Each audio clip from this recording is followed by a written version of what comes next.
యువతరం ఉద్యమాల్లోకి వస్తుందా లేదా అని ఎదురు చూస్తున్న వేళ అదిగో మేఘ గర్జన, బాంబుల పొగ, దుఃఖపు సెగ. ఏడాదిన్నరగా పాలస్తీనా కథ ఇది. ఈ కథకు కారణాలు ప్రశ్నించిందా విద్యార్థిని. ఈ విధ్వంసానికి మన మద్దతు ఎందుకు అని గర్జించింది. పాలస్తీనా మాటెత్తితే చాలు ఏకంగా అమెరికాలో యూనివర్సిటీలపైనే ఉక్కుపాదం మోపుతున్న వేళ ఒక భారత సంతతికి చెందిన విద్యార్థిని మేఘా వేమూరి అదే అమెరికా నడిబొడ్డున నిజాలను నిగ్గదీసింది. కేంబ్రిడ్జిలోని Massachusetts Institute of Technology MIT graduation ceremony వేదిక నుంచి ఏకంగా పాలస్తీనాకు మాటలతోనే కాదు, రూపంతో కూడా సంఘీభావంగా నిలిచింది. పాలస్తీనా అంతటా కమ్ముకున్న కారు మబ్బులను చీలుస్తూ ఆమె మాటలు తోటాల్లా పేలాయి. తాకాల్సిన వారికి గట్టిగానే తాకాయి. ఇప్పుడు ఆ ధిక్కార స్వరం ప్రపంచమంతటా ప్రతిధ్వనిస్తుంది. అందుకే ఆఘమేఘాల మీద ఆమెపై చర్యలు చేపట్టారు.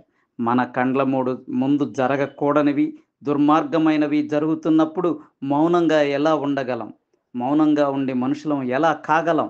ఈ మౌన సంస్కృతిని ఛేదించకపోతే మారాలని కోరుకుంటున్న సమాజం ఎలా మారుతుంది? మనుషులు ఇంత శక్తిహీనంగా, చైతన్యరహితంగా ఎందుకు మారారు?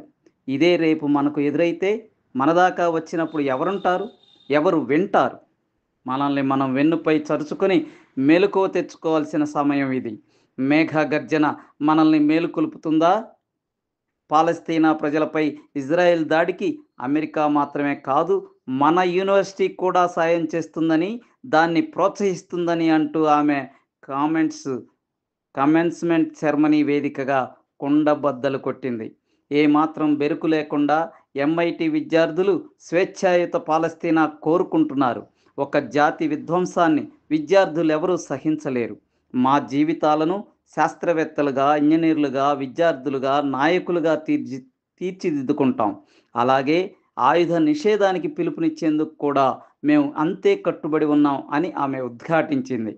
ఎంఐటి విద్యార్థులుగా ఇజ్రాయెల్తో సంబంధాలు తెంచుకోవాలని యూనివర్సిటీని డిమాండ్ చేస్తూనే ఉంటాం అంటూ మేఘంలా గర్జించింది.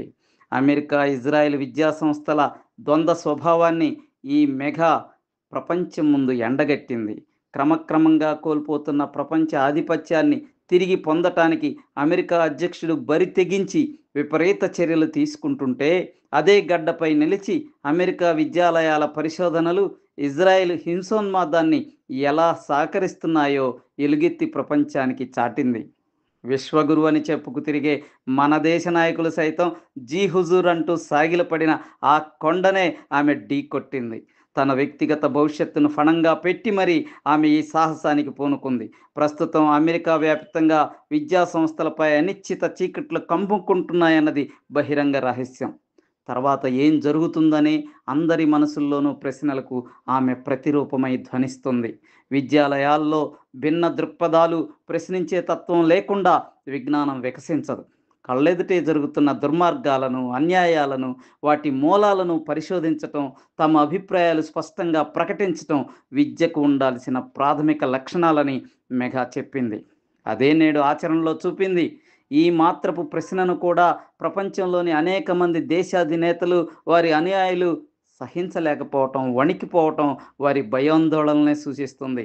కొద్ది నెలల క్రితం అమెరికాలోని ప్రిన్స్టన్ యూనివర్సిటీలో పాలస్తీనాకు సంఘీభావంగా ప్రదర్శనలో పాల్గొన్న 110 మంది విద్యార్థులను అరెస్టు చేసిన విషయం ఆమెకు తెలియందేమీ కాదు.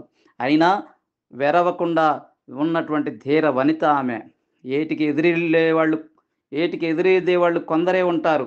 మేఘాల గర్జించేవాళ్ళు తామెంత నష్టపోయినా, ఎన్ని ఇక్కట్లకు గురైనా, ఎన్ని సవాళ్లు ఎదురైనా విలువల అడుగులపైనే నిలబడి ఉంటారు.